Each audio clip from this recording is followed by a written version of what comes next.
Alright, hello everyone, welcome back to my channel. My name is Isabelle Knight, and I am the middle grade fantasy author of the Enchantria series. And hopefully you can hear me alright, because the cicadas are going on in the background, and I know that they can be pretty loud, so hopefully there isn't too much background noise.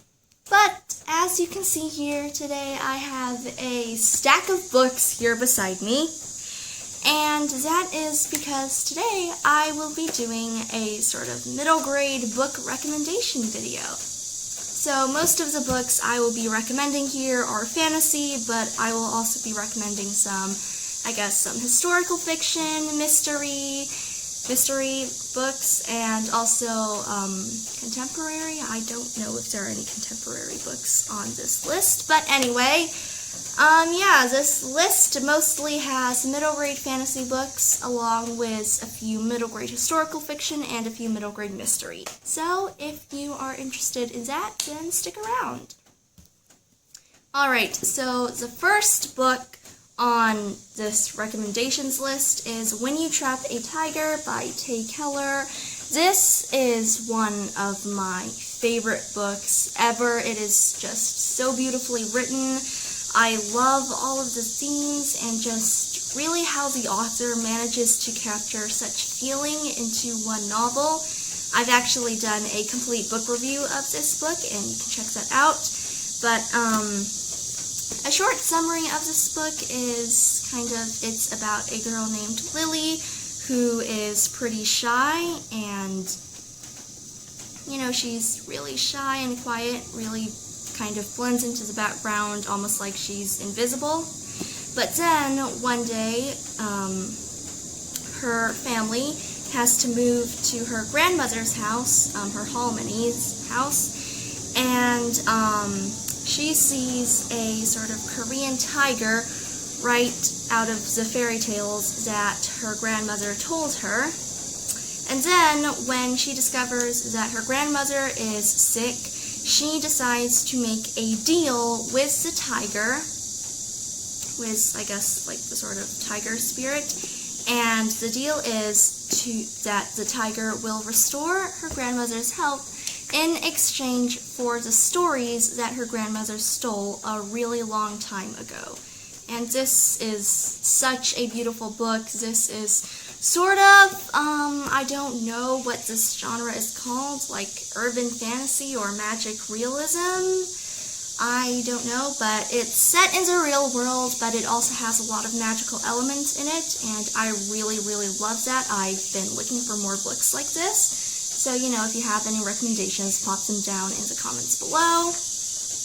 And this is just such a beautiful book with such amazing characters, and really the journey that the main character goes on, and the themes of, change, loss, and how important stories are, definitely makes this one of my favorite middle grade books of all time. The second book on the list is Skandar and the Unicorn Thief by A.F. Stedman.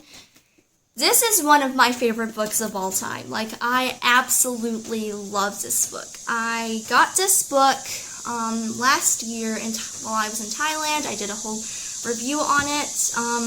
It definitely was not what I was expecting.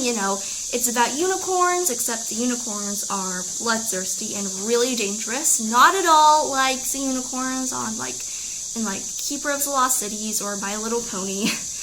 And so I think that put me off at first, but I have reread this book multiple times, and it has now become one of my favorites. It has, in my opinion, a lot of action and adventure. It has so many secrets and plot twists, and I just really love how carefully crafted the lore of this world is.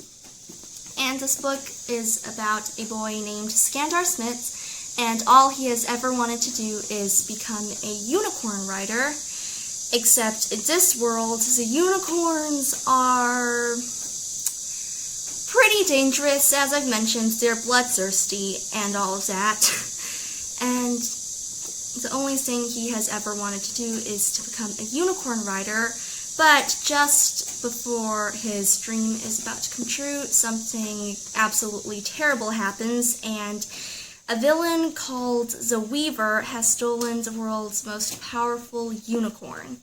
And as Skandar heads to the island to train, a lot of things happen, and it's kind of hard to describe without giving away plot twists, but he soon finds out that there are a lot of secrets that the island has been keeping from the mainland, and he just really finds out a lot of secrets about the world, his past, and also who the Weaver really is. And I just absolutely love this book. It had me on the edge of my seat.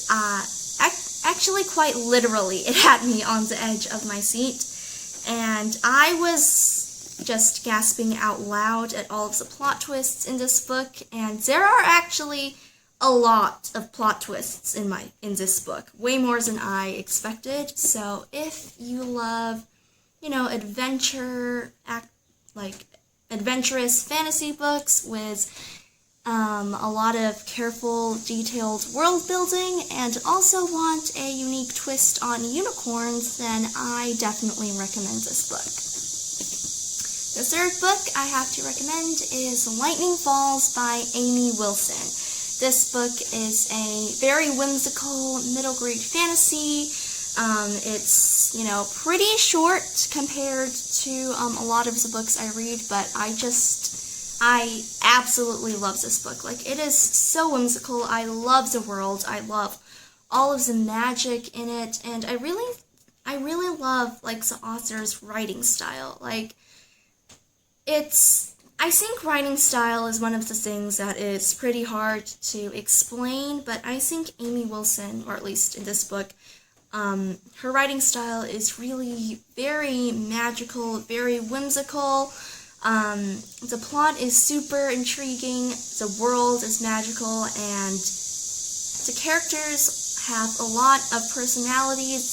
They all have their own quirks, and I absolutely love this book. So, this book is about a girl named Valerie who lives in the ghost house with the rest of her ghost family, and she thinks that she is a ghost just like them, although a hallowed ghost, which means she's actually kind of different. She can eat, and she still grows and ages unlike the other ghosts. But then, one day, she discovers, she sees, a boy on the aqueduct.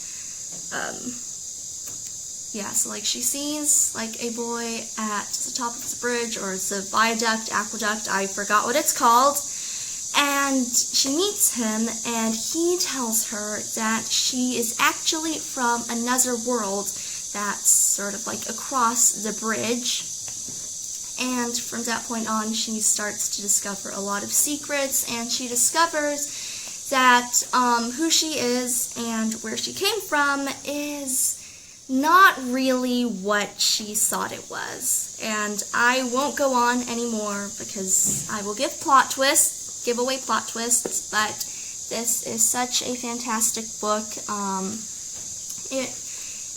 It's definitely one of the very whimsical, magical fantasy books, kind of like Sophie Anderson or Nevermore, and I highly recommend this book, especially for fans of Nevermore who might want a shorter read, because as you can see, this book is definitely much shorter than Nevermore. Let's see, so the fourth book, well actually this is kind of a book series. Skandar is a book series as well, and the fourth book I have to recommend is this book, Pages & Co., I think that's how you pronounce it, Tilly and the Book Wanderers by Anna James. I think it's just called The Book Wanderers in the US. The edition I have is the UK edition, but anyway, this is such a fantastic book. I found it at a bookstore a little while ago, and I just had to buy it, and I really, really loved the book, and I really loved the world and also the vibe of this book, And it's just it's a very fun middle grade fantasy, because I feel like there are a lot of like high fantasies which get really dark, bad things, really, really bad things happen, it gets really dark, which I do love to read, but at the same time, I also love fun middle grade fantasies like this one. And you know, it does have some, I guess, like darker stuff, because of course there's going to be a villain, but I think the overall feel of this book is just super fun, super whimsical and magical, and I just absolutely love this. And this book is about a girl named Tilly Pages who lives above her grandparents' bookshop. And one day, Tilly's favorite book characters just they start appearing in the shop, and she is able to talk to them, and she manages to travel inside a book, and she discovers that she has the magic of book wandering, which means you can literally just travel inside a book, meet the characters and all that. And yeah, it sort of follows her adventures as she navigates that, and also discovers that there is a sort of villain, and I don't know how to explain it because, again, I might give away a plot twist. But yeah, the book sort of follows her adventures as she learns about the magic of book wandering, and also how her new power might be able to solve the mystery of where her mother disappeared to a few years ago. So yeah, this is definitely a fantastic book. It definitely has a plot twist at the end, and I think the plot twist was very, very well written. And a lot of the times there are books which I don't normally reread, because, I don't know, like, it's just more fun to read it the first time, and when you reread it the second time, you know what's going to happen, and it's just not the same. But I feel like this book is written in a way where, like, you know, there's this plot twist at the end, and then you go back to reread the book, and then you start to realize, oh wait, the author, like, planted this clue here or something, and that has definitely made the rereading experience super fun, along with, like, the formatting and images in this book, which I think are absolutely incredible. I really, really, really love the illustrations. I think that it's definitely one of the reasons I love this book. Let's see. Yeah, so these are what the illustrations are like. There are a lot more of them. And this book is book 1 in a series. This is book 2, Tilly and the Lost Fairy Tales, which book 1 didn't end on a cliffhanger.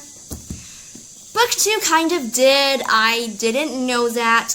Book 1 didn't end on a cliffhanger, so I assumed that the book series was going to be like, I don't know, like Nancy Drew or something, where every book is just its own adventure, and it wouldn't end on a cliffhanger, which was pretty stupid of me to assume that, because a lot of the times you'll have a book 1 which doesn't end on a cliffhanger. If it sells well, you might write a book 2 and a 3, and those will end on cliffhangers, and you end up with the whole series. But I assumed that it would just not end on a cliffhanger.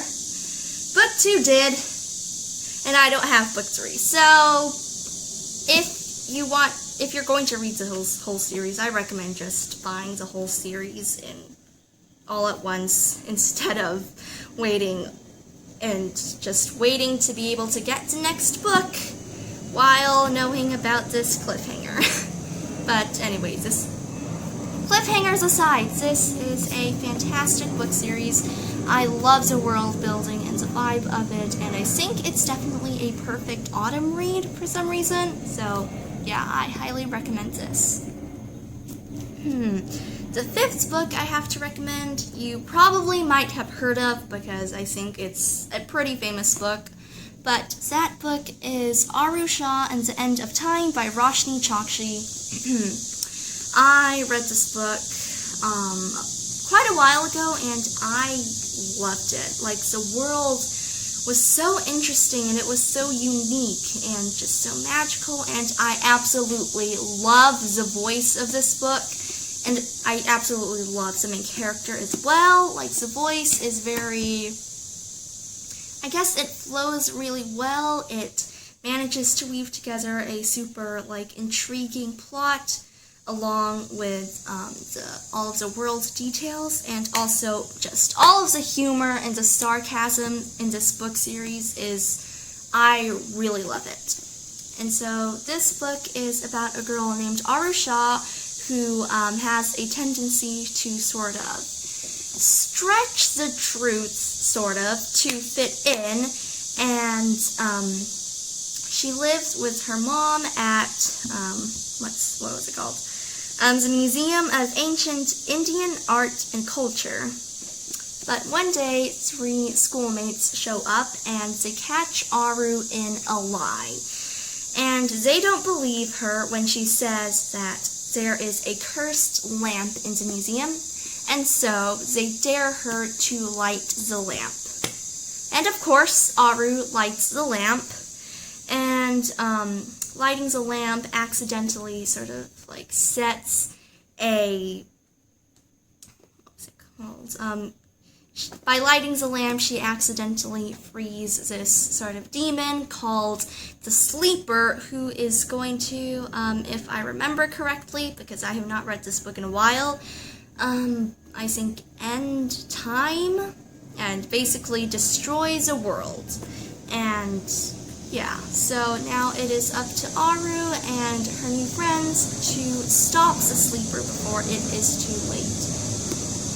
So yeah, this book also has a lot of Hindu mythology, which has been really interesting to explore. Like, the books I normally read are about like Greek mythology or Roman mythology, like Percy Jackson. So it was pretty interesting to get a look into Hindu mythology, and it's definitely very intriguing. Again, I love the world.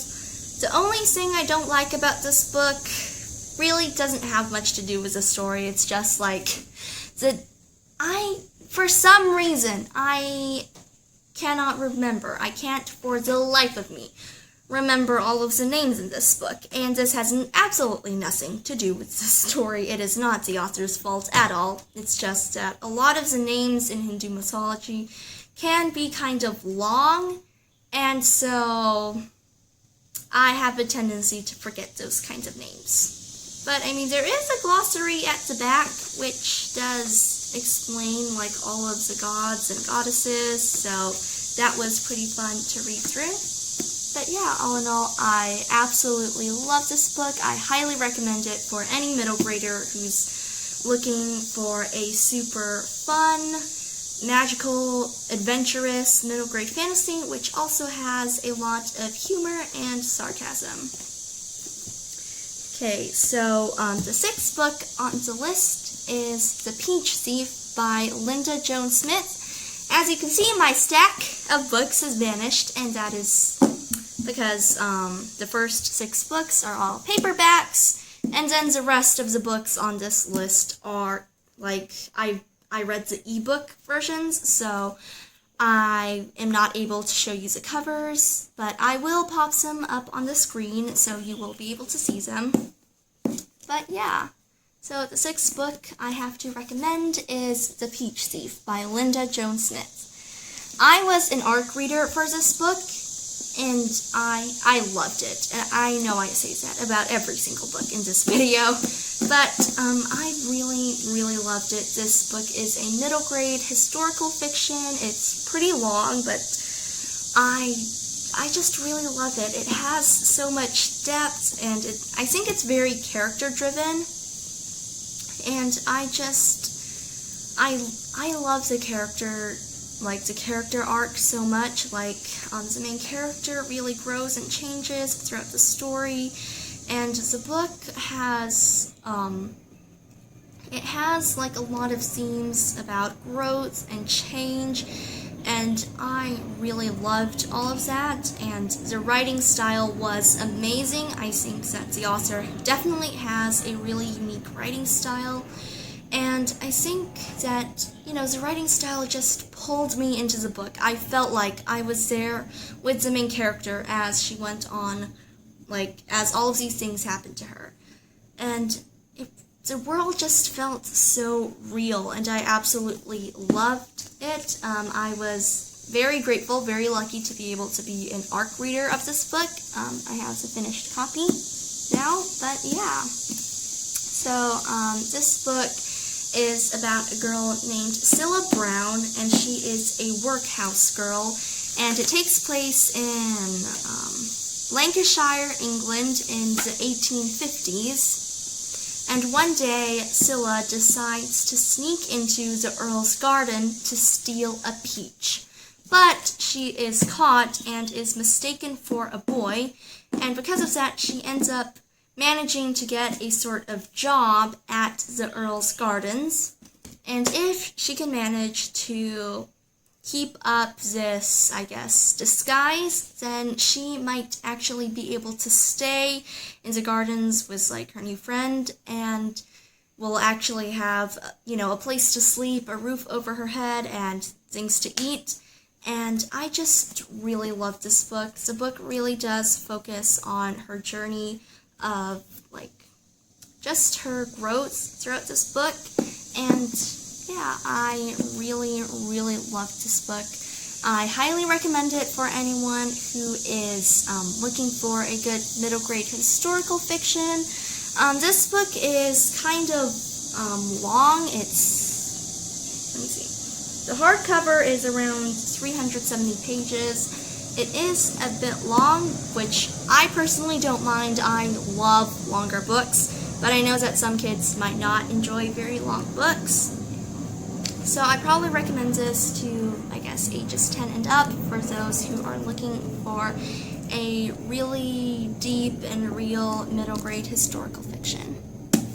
Alright, and those are kind of all of the paperback books on my list. The next four are, I've only read the ebook versions of it. But the next book on my recommendations list is The Book Scavengers by, I don't remember the author's name. So, yeah, I probably should have looked up the author's name before I started this video, but anyway, the book is called The Book Scavengers, and it is actually a series. I think the series is called The Book Scavengers. I'm afraid I don't remember what book's one title is. But, yeah, this is a sort of middle grade a middle grade contemporary sort of mystery, and it is super fun. The plot is very, very fast-paced, I think, and I just love how the author manages to create such, an intricate mystery for the characters to solve, and how she comes up with these clues that all lead to the big reveal. I am kind of in awe of how she did that, because I myself do not know how to do that, which is why I have never attempted writing a mystery. But I just love how everything just comes together in the end, and she has all of these clues that don't make sense as you're reading them, but you know they have something to do with the story, and then they just come together at the end in a way that makes perfect sense. And unlike a lot of mysteries, I feel like I did not feel very lost while reading this book, which was really good. I felt like I knew exactly what was going on, what the characters were up to, and I really loved, how she included codes in this book, which is one of the reasons I love this book so much, because when I was younger, I absolutely loved codes. I loved, learning about codes, and when I say codes, I don't mean, computer coding. I mean, codes, ciphers, and all of that, and just secret hidden messages, and I was kind of obsessed with those, and I tried making up my own code, but I did not have the patience to go through with it. But yeah, I just absolutely loved this book, and this book is about a girl whose family moves to San Francisco. I might have forgotten the main character's name, which is not good of me, but I think her name was Emily, but I will have to check and to make sure. But basically it is about a girl whose family has always been traveling. They're kind of like digital nomads, and they decide to move to San Francisco, which is where the main character's, I guess, sort of idol lives. And yeah, she really looks up to him, and that her idol is kind of like someone who invented this super popular game called, I think like book scavenging, and it is where people sort of hide books all around San Francisco, and there's like a whole community of those book scavengers, and it's kind of hard to explain in detail right now, but I really loved that. I wish the game was real, but sadly it's not. But I just really loved like the amount of details that was put into the game. But yeah, so when the girl arrives at San Francisco, she learns that something really bad has happened to, you know, her idol, the person who made the game, and he has now been hospitalized. And yeah, and now she and her new friend and also her brother have to like solve a bunch of clues to figure out what happened, and also what these people, like these sort of bad guys, are looking for. And yeah, it is, again, hard to explain without giving away spoilers, especially since this is a mystery. But yeah, I absolutely loved this book. I loved all of the clues and the mysteries, and it was definitely really, really engaging. The pacing was great. And actually, I won't give away too much, but the clues and the mysteries actually also had a lot to do with books, which I loved because I'm a book lover. But yeah, the 8th book on my list is The Wolves of Elementa by Sophie Toro. Hopefully I'm pronouncing the author's last name right, but I read this series a little while ago. I absolutely love this series. It has become one of my favorites, and it's actually a really nostalgic read for me for some reason. Like, I don't know, like the author is also an indie author, and she actually, I think, wrote and published her first book series when she was 15, and so I read that book when I was just starting out as an indie author, and just to read another indie author's book and also another young author's book, I don't know, I just really loved that. It has become one of my favorites, and it is, you know, just a pretty nostalgic read for me.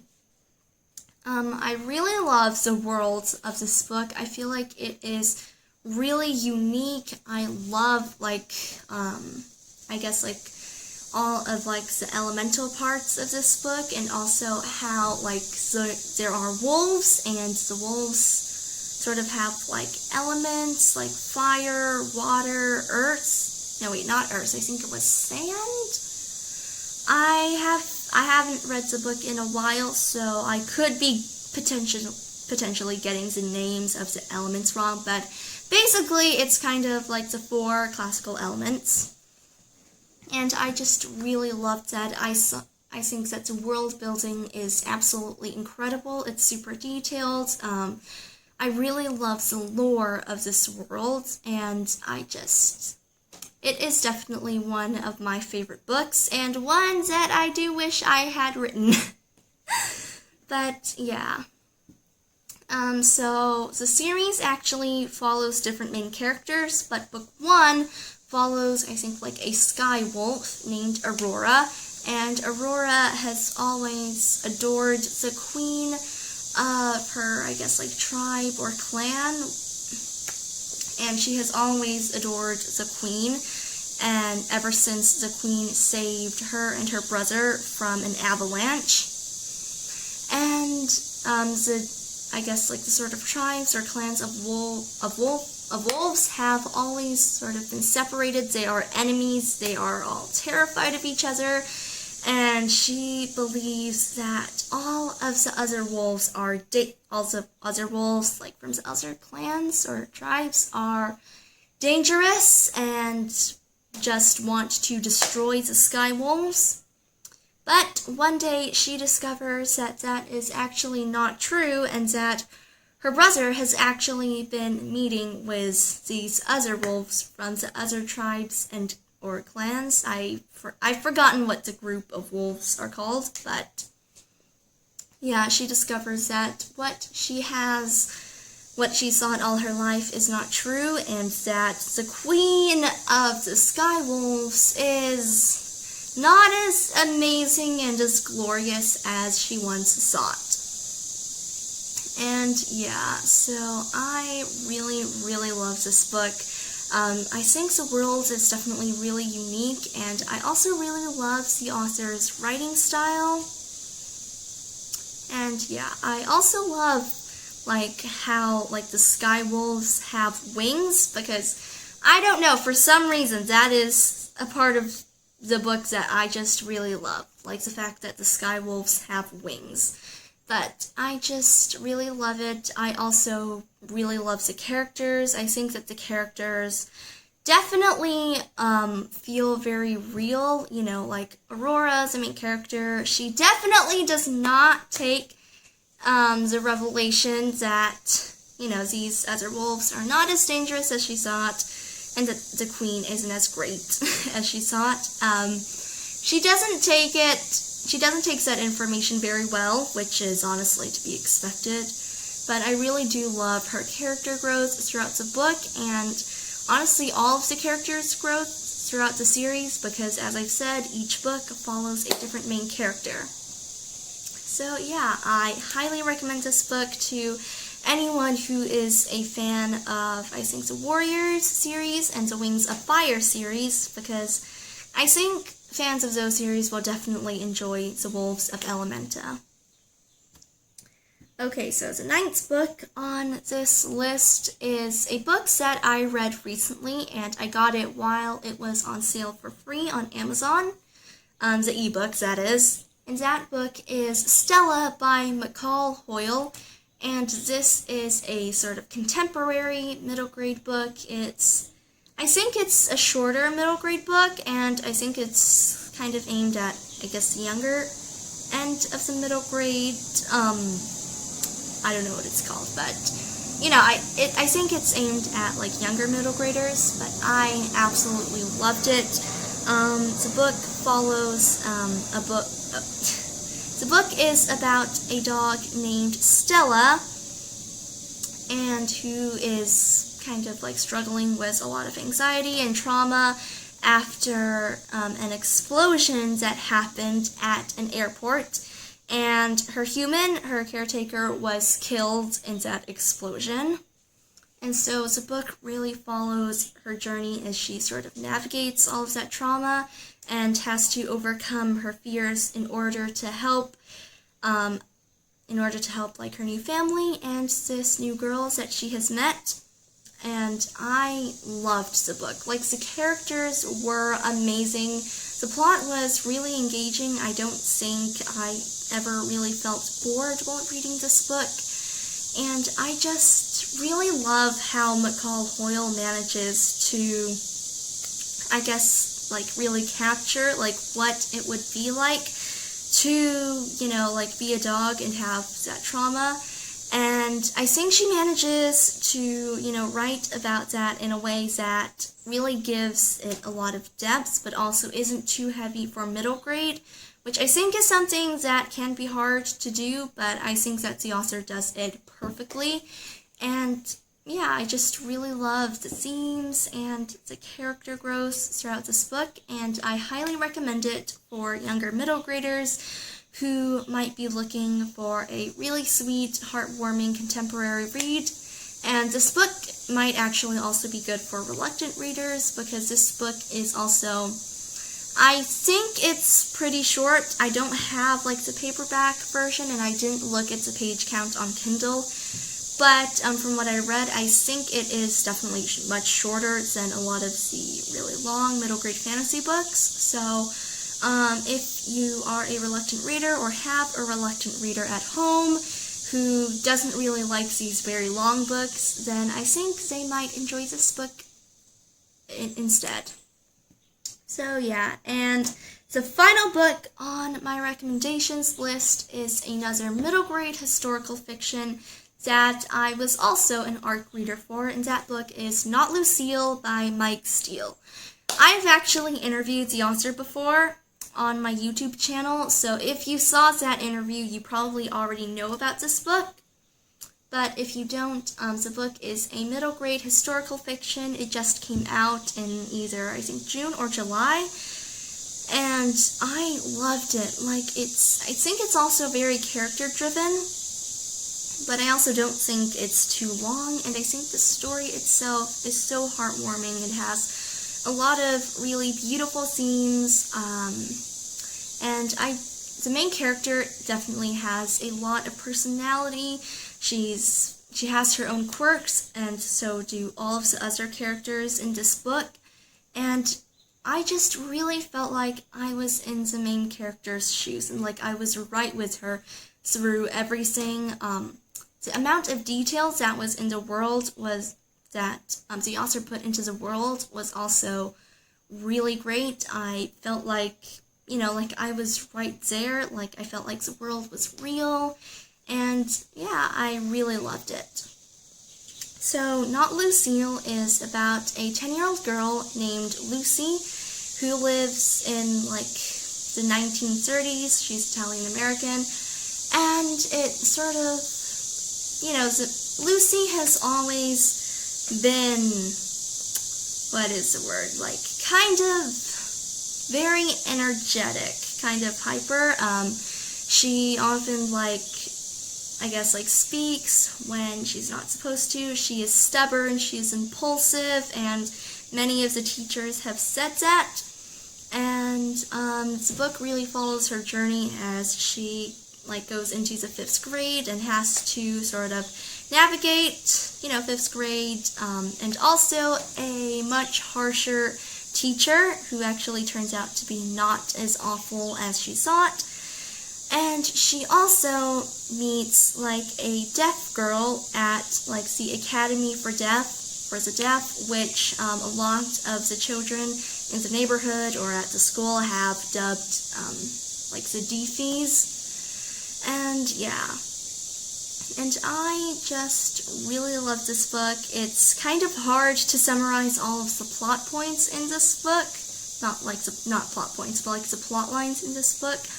But it really is such an incredible book, and I also really did like the fact that, I don't know how to explain it, but I do really love the friendship between Lucy and her new friend who is deaf, and I really like how the two of them are kind of opposites, because Lucy is very impulsive. She sort of speaks words just come out of her mouth when they're not supposed to, and her friend Florence is actually much quieter, I think a bit more shy than Lucy, and I think that their friendship is it is such an important part of the book, and I think that the two of them they go together perfectly, and I think the two of them really bring out the best in each other. And I really loved that. The book also has a lot of important themes about speaking up for yourself, standing up, and kindness and all of that. And I just really love that. And I also like how the themes, they are important themes, but also they are not too, obvious. It doesn't just, smack you on the nose with those themes, which I always hate when books do that. But I really think that the theme really does come naturally throughout the story. So, yeah, this is definitely one of my favorite middle grade historical fiction books of all time, and I highly recommend it to any middle grader who is looking for a sort of shorter, very heartwarming middle grade historical fiction. So yeah, those are all of the books on my list today. Thank you guys so much for watching this video. If you have watched to the end of this video, which I hope you have, because this is a really long video, I'm now realizing. But yeah, if you guys enjoyed this video, don't forget to like and subscribe to my channel. And, just thank you guys so much for watching. I really hope you found a good middle grade book to add to your to-be-read list, even if your to-be-read list is already overflowing like mine is. But yeah, I hope you found yet another book to add to your to-be-read list, and I hope that you do indeed read some of these books and enjoy them. So yeah, thank you guys so much for watching. This wraps up my recommendations. Let me know down in the comments if you have any middle grade books that you yourself would like to recommend, and I shall try and check them out.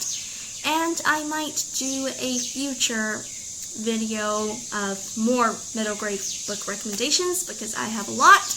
I was originally going to make this video like 20 middle grade book recommendations instead of 10, but I think I have already rambled on enough, and I think that just deciding to do 10 book recommendations was enough. But yeah, thank you guys so much for watching, and I shall see you in the next video. Alright, bye!